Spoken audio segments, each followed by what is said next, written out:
Salam semangat untuk semuanya. Izinkan kami memperkenalkan diri. Kami dari tim Mad Scientist perwakilan dari Perbanas Institut Jakarta. Di sini kami akan menjelaskan tentang apa yang kami buat, yaitu deteksi penyakit daun singkong menggunakan jaringan saraf konvolusional. Jadi, mari kita mulai.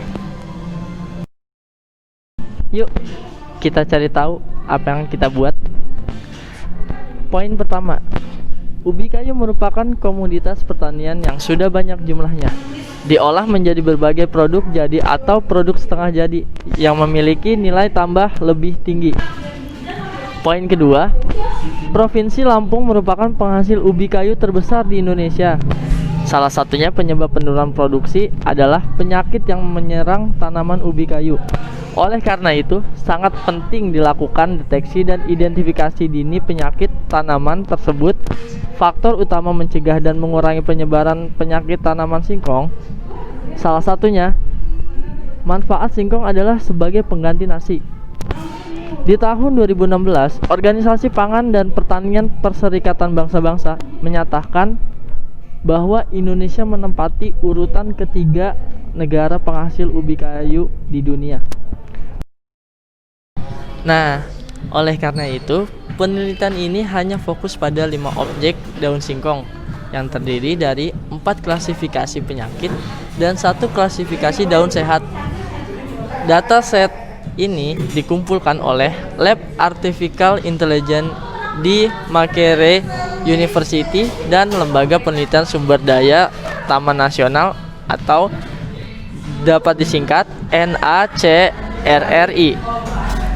Citra singkong daun yang digunakan merupakan data sekunder yang telah melalui proses tanam sampai dapat gambar yang terfokus pada daun.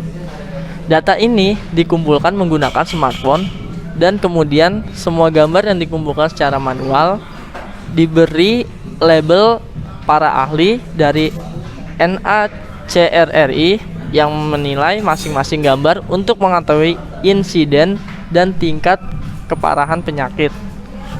Nah, di sini kita bisa banyak tahu ya tentang penyakit singkong yang ada di daun singkong itu sendiri. Pada bagian ini kita akan menjelaskan tahapan penelitian. Berdasarkan tahapan penelitian di samping, ada 11 langkah dalam penelitian ini menggunakan 3 buah data split. Yang pertama adalah data tren yang digunakan untuk melatih model. Yang kedua adalah data validasi, data yang digunakan untuk mengevaluasi hasil training set sebelum tes akhir pada data tes. Jika akurasi evaluasi data validasi lebih dari 70%, maka akan melakukan pengujian akhir terhadap data uji. Jika akurasi kurang dari 70%, penelitian perlu mengubah parameter model untuk lebih jelasnya. Pada bagian ini, kami akan menunjukkan jumlah dataset dari setiap bagian data. Yang pertama ada train set, yang kedua ada validation set, dan yang terakhir ada test set. Penelitian ini akan menggabungkan CNN dengan arsitektur MobileNet versi 2. MobileNet versi 2 adalah model pengembangan MobileNet versi 1. Peneliti memilih MobileNet versi 2 arsitektur karena multiply accumulate operation yang dihasilkan oleh MobileNet versi 2 jauh lebih cepat dari MobileNet versi 1. Dan ini adalah parameter yang kami gunakan untuk penelitian ini. Ini adalah ilustrasi cara kerja arsitektur yang kami gunakan. Keluaran pada lapisan konvolusi pertama digunakan sebagai masukan pada proses konvolusi kedua. Peta fitur yang dihasilkan masih berupa array multidimensi. Peneliti harus meratakan atau membentuk kembali peta fitur tersebut menjadi vektor sehingga dapat digunakan sebagai input pada lapisan yang terhubung sepenuhnya. Di lapisan full connected layer, proses dropout juga ditambah saat melakukan pelatihan. Dropout adalah proses yang mencegah fitting dan juga mempercepat proses pembelajaran. Pada tahap akhir menambahkan head layer klasifikasi untuk menentukan jumlah prediksi akhir. Head layer klasifikasi ditetapkan 5 karena klasifikasi akhir adalah 5 kategori berdasarkan jumlah klasifikasi daun. Ini adalah hasil training data trend dan akurasi yang kami dapat yaitu 8. Dan hasil untuk validasi data, akurasi yang kita dapat 74%.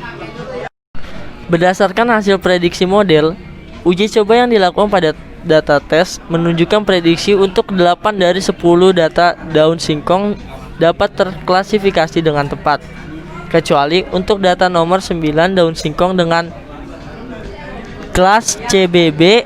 Model memprediksi klasifikasi CBSD dengan presentasi 47% dan data nomor 10 daun singkong dengan kelas CB.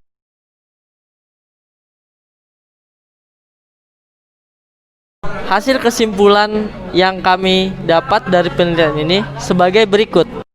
Dan ini yang kita tunggu-tunggu, jagoan-jagoan data sesungguhnya yang telah menghasilkan penelitian ini. Jangan lupa di follow ya, karena terdapat user Instagram.